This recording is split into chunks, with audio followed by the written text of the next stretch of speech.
ॐ निरञ्जनं नित्यम् अनन्तरूपं भक्तानुकम्पधृतविग्रहं वै ईशावतारं परमेशमिड्डं तं রামকৃষ্ণং শিরসা নমামি। শ্রীরামকৃষ্ণকে যে রূপ দেখিয়াছি। সংকলন ও সম্পাদনা স্বামী চেতনানন্দ। স্বামী প্রেমানন্দের স্মৃতিকথা পর্ব 2। আবার কখনো ঠাকুর কোনো কোনো ভক্তকে আশ্বাস দিয়ে বলতেন, পাপ করেছিস, ভয় কি, আর পাপ করবি না, কেবল এই প্রতিজ্ঞা কর, আমি তোর সমস্ত পাপ খেয়ে ফেলব। সুখ দুঃখ শান্তি অশান্তি মানুষে দিতে পারে কি? আমার মনে হয় কোনো মহৎ উদ্দেশ্যে ঈশ্বর এই রূপ করেন। মানুষের দৃষ্টি অতি কম। শ্রী শ্রী পরমহংসদেব একটি গল্প বলতেন। এক রাজা মন্ত্রীর সহিত মৃগয়ায় গিয়েছিল। হঠাৎ রাজার আঙুল কাটিয়া গেলে রাজা মন্ত্রীকে কহিল, ইহার কারণ কি? মন্ত্রী উত্তর দিল, অবশ্য ইহার মধ্যে কোনো গভীর অর্থ আছে। রাজার মনোমতো উত্তর না হওয়ায় চটিয়া মন্ত্রীকে এক কূপের মধ্যে ফেলিয়া দিয়া জিজ্ঞাসা করিল, ইহার কি গুরু কারণ আছে? মন্ত্রী কহিল, অবশ্যই। এই সময় বনপথ দিয়া একদল ডাকাত যাইতেছিল। তাহারা রাজাকে পাইয়া মা কালীর কাছে বলি দিবার নিমিত্ত লইয়া গেল। পূজাদি শেষ করিয়া বলি দিবে এমন সময় দেখিল রাজার হাতের আঙুল কাটা। তখন গালি দিয়া তাহাকে ছাড়িয়া দিল। রাজা জীবন দান পাইয়া মন্ত্রীর কথা স্মরণ করিয়া ভগবানকে সহস্র সহস্র ধন্যবাদ দিল এবং মন্ত্রীকে কূপ হইতে তুলিয়া তাহার নিকট সকল বিবরণ কহিল। কোনো কাজই বৃথা যায় না, তবে আমরা মানুষের বুদ্ধির মতো অল্পে হতাশ ও অল্পে সন্তুষ্ট হই, ইহাই মানুষের ধর্ম। একদিন ডাক্তার মহেন্দ্রলাল সরকার সকাল প্রায় 10টার সময় শ্যামপুকুরে ঠাকুরের কাছে এসেছিলেন এবং বিকেল প্রায় 3টে-4টের সময় গেলেন। তাই দেখে মণিমল্লিক বললেন, মশাই, একদিন কেষ্টদাস পালের বাড়িতে গান বাজনা হয়েছিল। কলকাতার সমস্ত গণ্যমান্য লোকেরা সেই সভায় উপস্থিত হয়েছিলেন। ডাক্তার মহেন্দ্রলাল সরকারও এসেছিলেন, কিন্তু 5 মিনিট পরেই যাবার জন্য উঠে পড়লেন। তাকে আরো কিছুক্ষণ থাকবার জন্য অনুরোধ করা হলে তিনি বললেন, না, আমি পারবো না, আমার অনেক কাজ আছে। সেই মহেন্দ্রলাল সরকার প্রায় 5-6 ঘন্টা এখানে কাটিয়ে গেলেন আপাত দৃষ্টিতে অকারণে। এটা সত্যি সত্যি আশ্চর্যের ব্যাপার। যদিও ঠাকুর ভালো করে লিখতে পড়তে পারতেন না, তাকে অনেক বই পড়ে শোনানো হতো এবং তিনি যা শুনতেন সব মনে রাখতেন। একবার কাশীপুরের উদ্যানবাটিতে স্বামী রামকৃষ্ণানন্দ ঠাকুরকে সংস্কৃত ভাষায় লেখা অধ্যাত্ম রামায়ণ পড়ে শোনাচ্ছিলেন। তিনি ঠাকুরকে জিজ্ঞেস করলেন, মশাই, আপনি লিখতে পড়তে জানেন না, আপনি কি এই সংস্কৃত পড়া একটুও বুঝতে পারছেন? ঠাকুর বললেন, যদিও আমি নিজে সংস্কৃত পড়িনি, অনেক শুনেছি আর প্রত্যেকটি কথার মানে জানি। তার সবকিছুই তুলনাহীন। ঠাকুর আমাদের চৈতন্য চরিতামৃত, চৈতন্য চন্দ্রোদয় এইসব ভক্তিগ্রন্থ পড়তে উৎসাহ দিতেন, কিন্তু আবার মাঝে মাঝে বলতেন, ওসব একঘেয়ে। জীবন্ত উপনিষদ থাকতে আবার কোন উপনিষদ পড়াবে? ঠাকুরের জীবন হচ্ছে জীবন্ত জ্বলন্ত উপনিষদ। মহাপ্রভু না জন্মালে যেমন রাধাকৃষ্ণের পবিত্র প্রেম কেউ ধরতে বুঝতে পারত না, তেমনি ঠাকুর হচ্ছেন উপনিষদের জীবন্ত মূর্তি। উপনিষদ তো লোকে বহুকাল হতে পড়ে থাকে ও মুখস্থ করে, বহুকাল থেকে চলেও আসছে। তবে কেন লোকে আমাদের মূর্খ নিরক্ষর ঠাকুরকে মানে, তার কথা বেদ বাক্য বলে মানে? তিনি নিজে তো উপনিষদও পড়েননি, কিছুই না। তবে কি করে সেই জটিল ব্যাখ্যা সকল তিনি সোজা সিধে কথায় সকলকে বোঝাতেন? কোন কালে কোন জন্মে বেদ হয়েছে সেই পড়বার জন্য ব্যাকরণ মুখস্থ করো। কত লোক তার আবার টিকা ভাষ্য নিজের মনের মতো করে দিচ্ছে। কত পণ্ডিত এর জন্য তর্ক বিতর্ক করছে, মীমাংসাও করতে পারে না। আর ঠাকুর উপনিষদ না পড়ে সেই সব কেমন সোজা কথায় বুঝাচ্ছেন। বেশি দিন হয়নি যে চাপা পড়ে গেছে। সামনে এমন সুন্দর ফোয়ারা থাকতে কুয়ো খুঁড়ে তবে জল খেতে হবে? শ্রী শ্রী ঠাকুর যখন অসুস্থ অবস্থায় কাশীপুর বাগানে ছিলেন, স্বামীজি একদিন শ্রী শ্রী ঠাকুরকে জিজ্ঞাসা করলেন, আপনার কত কৃপা, কত স্নেহ পাচ্ছি, কিন্তু কি লাভ হলো কিছুই বুঝতে পারছি না। শ্রীরামকৃষ্ণ উত্তর করলেন, কিছুকাল যাক, ধীরে আস্তে সময়ে বুঝবি কি লাভ হলো। নরেন বললেন, সময়ে বুঝবো? আমি যদি কাল মরে যাই? শ্রীরামকৃষ্ণ উত্তর দিলেন, যা, তোর কাল থেকেই হবে। ঠাকুর একদিন আমায় বলেছিলেন, তুই আমার অন্ন রেঁধে দিস, তোর হাতে খাবো, এমনি কৃপা আমার উপর। তারপর যেদিন ঠাকুর নশ্বর দেহ ছেড়ে চলে গেলেন, সেই দিন বা তার আগের দিন তিনি বললেন, আজ তোরা যার ইচ্ছা আমায় অন্ন খাইয়ে দে, আজ আতুরে নিয়ম নাস্তি। শ্রীরামকৃষ্ণের কতকগুলি বৈশিষ্ট্য। এবার হলো অনৈশ্বর্যের ভাব। সব অবতারেই আমরা দেখতে পাই কিছু না কিছু সিদ্ধাই আছে। এই ধরো না কেন, কালীয় দমন, গোবর্ধন ধারণ, 5খানা রুটিতে 5,000 লোক খাওয়ানো, নদী শাসন করা, শূন্য মার্গ দিয়ে চলা ইত্যাদি। এবারে আমি কিন্তু তার একেবারেই অভাব দেখি। এবারকারের মজাই হচ্ছে অনৈশ্বর্য। আবার দেখো, সব অবতারেতেই রূপের ছটায় ভুবন করে আলো, কিন্তু এবার দৈহিক রূপের অভাব। তাই গিরিশবাবু জিজ্ঞাসা করেছিলেন, হ্যাঁ গা, এবার রূপ নাই কেন গা? সাধন অবস্থায় যখন দেহ থেকে জ্যোতি বেরুতে লাগলো, তখন ঠাকুর মাকে বলেছিলেন, দৈহিক রূপে কাজ নাই মা, আধ্যাত্মিক রূপ দে। তারপর সব অবতারেরা সর্বশাস্ত্রবিদ পণ্ডিত, কিন্তু আমাদের কারবার অন্যরকম লোক নিয়ে। এই দেখো না, চৈতন্যদেব দিগ্বিজয়ী পণ্ডিতকে হারিয়ে তখনকার সর্বশ্রেষ্ঠ পণ্ডিত বলে খ্যাত ছিলেন। শঙ্করাচার্যের আর কথা কি? বুদ্ধদেব নানা শাস্ত্র পড়ে মুক্তি বিষয়ে হতাশ হয়েছিলেন, এবং সর্বোপনিষদের দোহনকর্তা শ্রীকৃষ্ণ যে নিশ্চয়ই পণ্ডিত ছিলেন সে বিষয়ে সন্দেহ কি। কিন্তু আমাদের ঠাকুর, এ এক অদ্ভুত ব্যাপার, জোশো করে লিখতে পড়তে পারতেন মাত্র, কিন্তু পণ্ডিতগুলো বিচার করতে এসে কেঁচোর মতো হয়ে যেত। কেন জানিস? উপলব্ধি আর তর্কের দ্বারা বোঝা ঢের প্রভেদ। ম্যাপ দেখে কাশির কথা আর কতটুকু বোঝানো যায়? যে কাশি দেখে এসেছে তারই কথা সকলে শোনে। তিনি সব তালার খবর জানতেন। একবার স্বামীজি একজনের খুব প্রশংসা করছিলেন। ঠাকুর সেই লোকটির কথা কিছুক্ষণ শুনলেন এবং তারপরে তার সম্পর্কে সম্পূর্ণ ভিন্ন মত প্রকাশ করলেন। দেখা গেল ঠাকুরের মতই ঠিক। স্বামীজি অবাক হলেন। বিভিন্ন বস্তু ও মানুষ সম্বন্ধে ঠাকুরের অদ্ভুত জ্ঞান ছিল। সব অবতারেরা নিজের নিজের একটা মত জগতে প্রচার করে গেছেন। নিজের মতকে সকলেই শ্রেষ্ঠ বলেছেন। এমনকি কেউ কেউ বলতেন যে তাঁর মতটি অবলম্বন না করলে কিছু হবে না। কিন্তু আমাদের ঠাকুর বলতেন, যত মত তত পথ। তিনি নিজের বিশেষ কোনো মত প্রচার কখনো করেননি। যারা ভালোবেসে শুনত তাদের কাছে বলতেন। কেশববাবু কাগজে তার কথা লেখায় তাকে তার নিকট আসতে মানা করেছিলেন। দ্বৈত, বিশিষ্টাদ্বৈত, অদ্বৈত, বিভিন্ন দৃষ্টিতে সবই সত্য তিনি বলতেন। তিনি বলতেন, যত মত তত পথ, কারণ ভগবান অনন্ত। হাতির পা ছুঁয়ে একজন অন্ধ বললে হাতি থামের মতো, কান ছুঁয়ে একজন বললে কুলোর মতো, পেটে হাত দিয়ে অপর একজন বললে হাতি জলের জ্বালার মতো। প্রত্যেকের ওই মত ঠিকও বটে, আবার ভুলও বটে। কেউ হাতিটার পূর্ণাঙ্গ দেখেনি, তাই এত গোঁড়ামি, ঝগড়া, বিবাদ।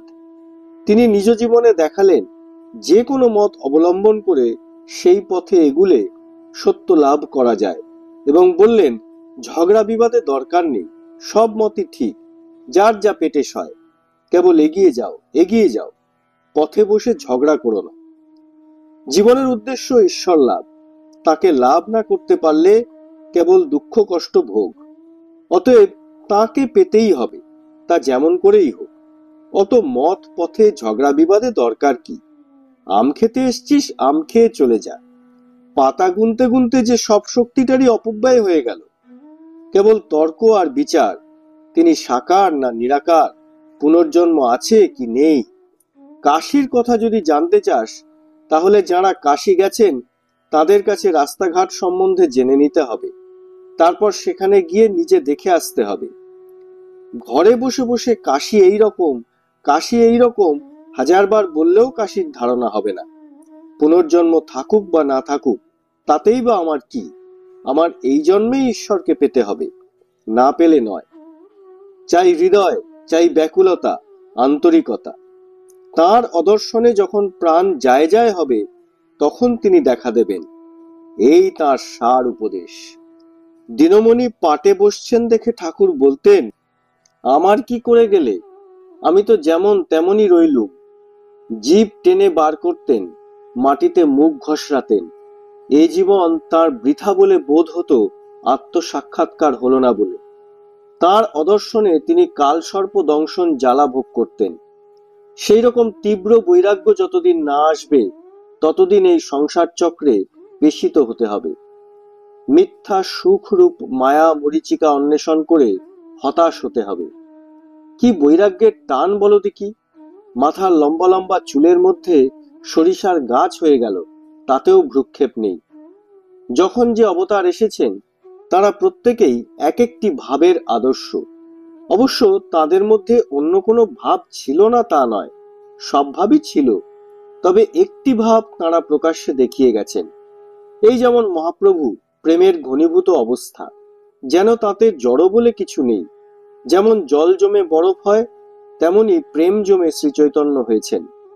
তেমনি মূর্তিমন্ত জ্ঞান যেন শ্রী শঙ্কর, মূর্তিমন্ত ত্যাগ যেন শ্রী বুদ্ধ, মূর্তিমন্ত নিষ্কাম কর্ম যেন শ্রীকৃষ্ণ। শ্রীকৃষ্ণ সর্বধর্ম, সর্বদর্শন, প্রথা ও মতের সমন্বয় করলেন। দেখালেন কর্ম, যোগ, জ্ঞান ও ভক্তি একই মহাসাধনের এক একটি অঙ্গ মাত্র। তাই প্রতিপন্ন করবার জন্য নিজ জীবন গঠন করলেন নিষ্কাম কর্মের দ্বারা। নিষ্কাম কর্মে হয় চিত্তশুদ্ধি, চিত্তশুদ্ধি হলে আসে বৈরাগ্য, বৈরাগ্যের পর ত্যাগ। এই ত্যাগ লয়ে আসলেন বুদ্ধদেব।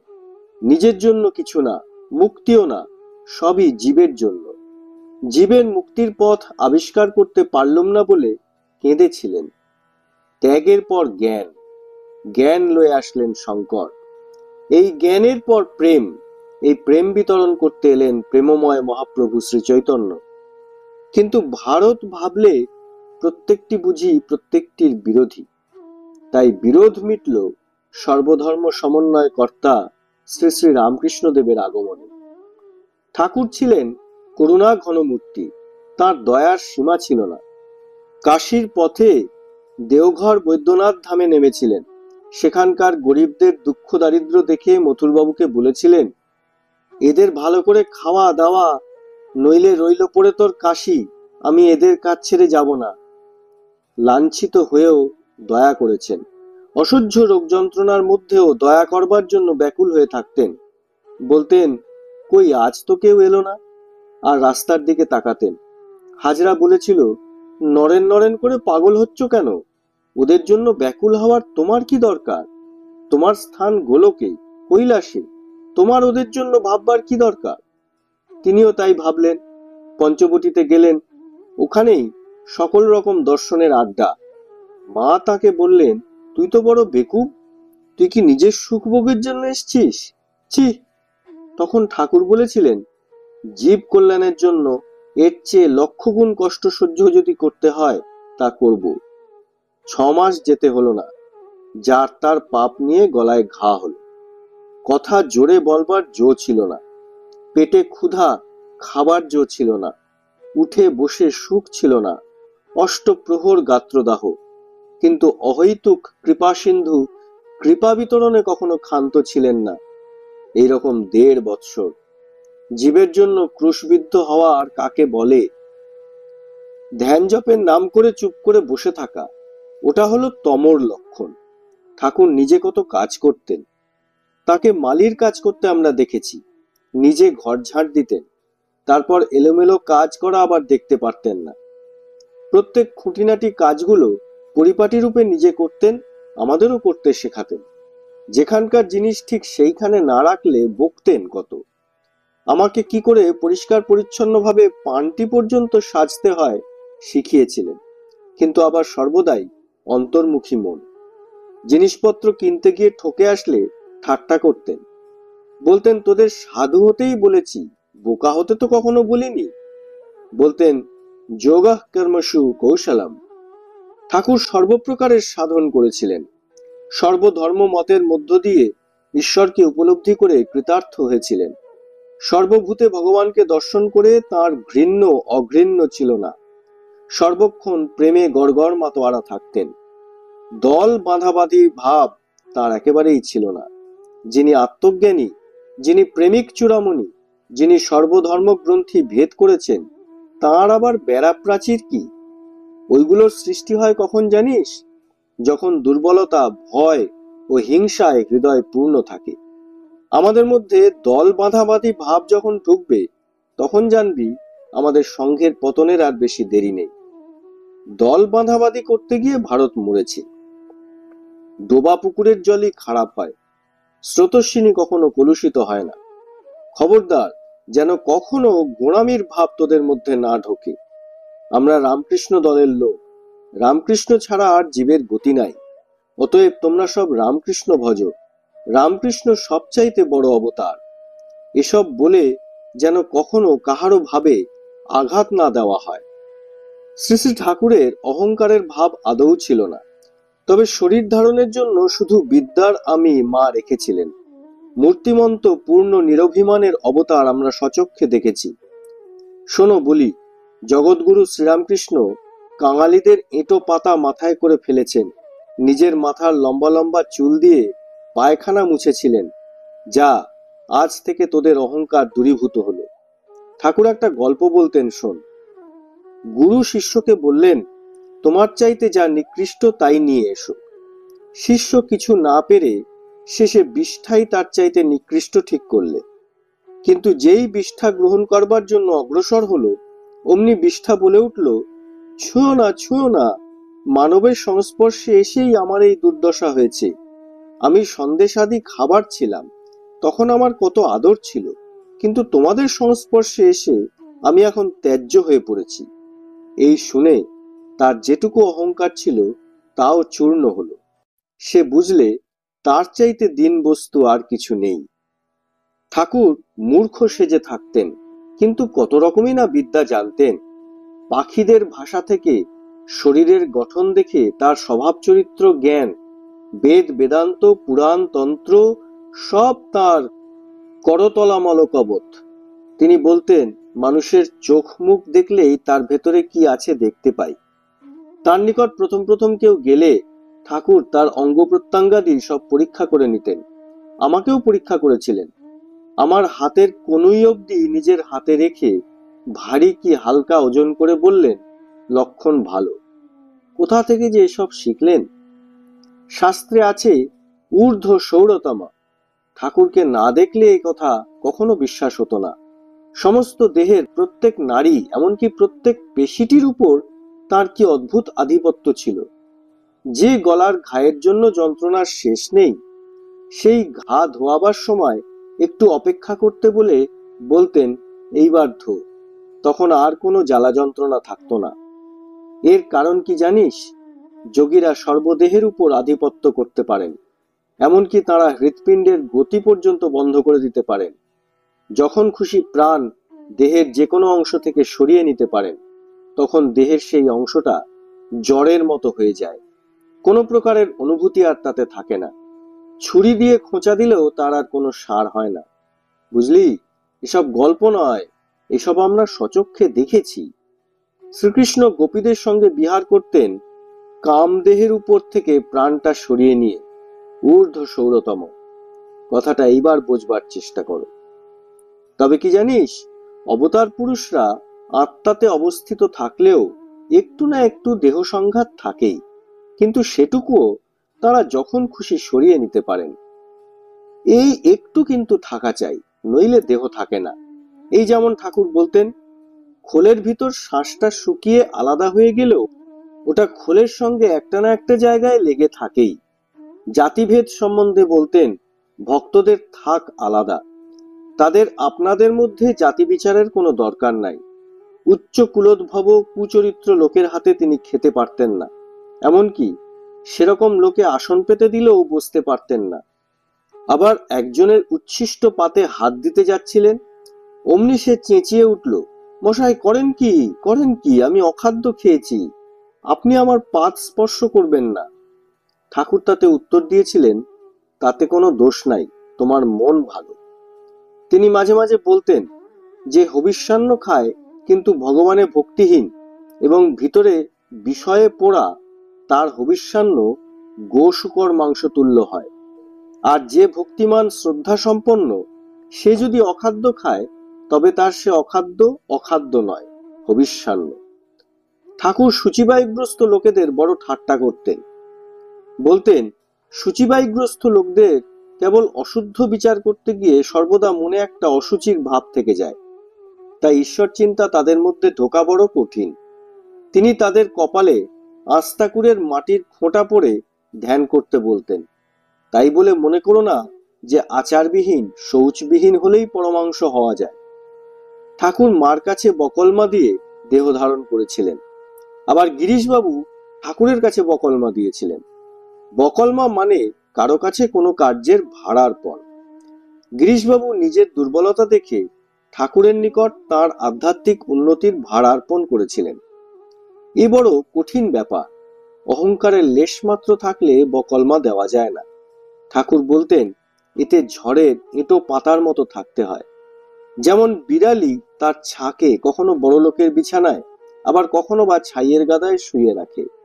সুখে দুঃখে যিনি বিচলিত না হয়ে তাতে মনোনিবেশ করে রাখতে পারেন, যিনি নিষ্ঠুর কর্তব্যের মধ্যেও বলতে পারেন, ত্বয়া ঋষিকেশ হৃদিস্থিতেন যথা নিযুক্তস্মি তথা করোমি, তিনিই প্রকৃত বকলমা দিয়েছেন। তিনিই বাস্তবিক সর্বধর্ম ত্যাগ করে তার আশ্রয় গ্রহণ করেছেন এবং প্রভু তাঁরই ভার গ্রহণ করে তাকে সর্বপাপ হতে মুক্ত করেন। তোরা সব খুব সদ্গ্রন্থ পাঠ করবি, পাঠ করা খুব ভালো। ঠাকুরের কাছে গেলে তিনি আমাদের পড়তে বলতেন। তার কাছে মুক্তি ও তাহার সাধন বলে বই থাকত, তিনি আমাদের পড়ে শোনাতে বলতেন। অন্তত যতক্ষণ বই পড়া যায় ততক্ষণ তার ভাবে থাকা যায়, নইলে কি নিয়ে থাকবি, সর্বক্ষণ তো আর ধ্যান জপ করা যায় না। তবে পড়াশুনো এসব হলো গৌণ ব্যাপার, তার দয়া যতক্ষণ না হয় ততক্ষণ সবই বৃথা। নায়মত্তা প্রবচনেন লভ্য ন মেধয়া ন বহুনা শ্রুতেন যমেবৈষ বৃণুতে তেন লভ্য স্তস্বৈষ আত্মা বিবৃণুতে তনুং স্বাম। তার দয়া হলে অনন্ত জ্ঞানের স্ফুরণ হয়, তখন আর বইটই পড়তে ইচ্ছা হয় না। প্রত্যক্ষ দেখা ও বই পড়ে জানা অনেক তফাৎ। ঠাকুর বলতেন, কি জানিস, যতক্ষণ মলায়ানিল না বয় ততক্ষণ পাখার বাতাস খেতে হয়। তীর্থস্থল দর্শনেও তার উদ্দীপন হয়। তবে আবার ঠাকুর বলতেন, যার হেথা নাই তার সেথা নাই, যার হেথা আছে তার সেথা আছে। তীর্থ মানুষের দ্বারাই পবিত্রীকৃত হয়েছে।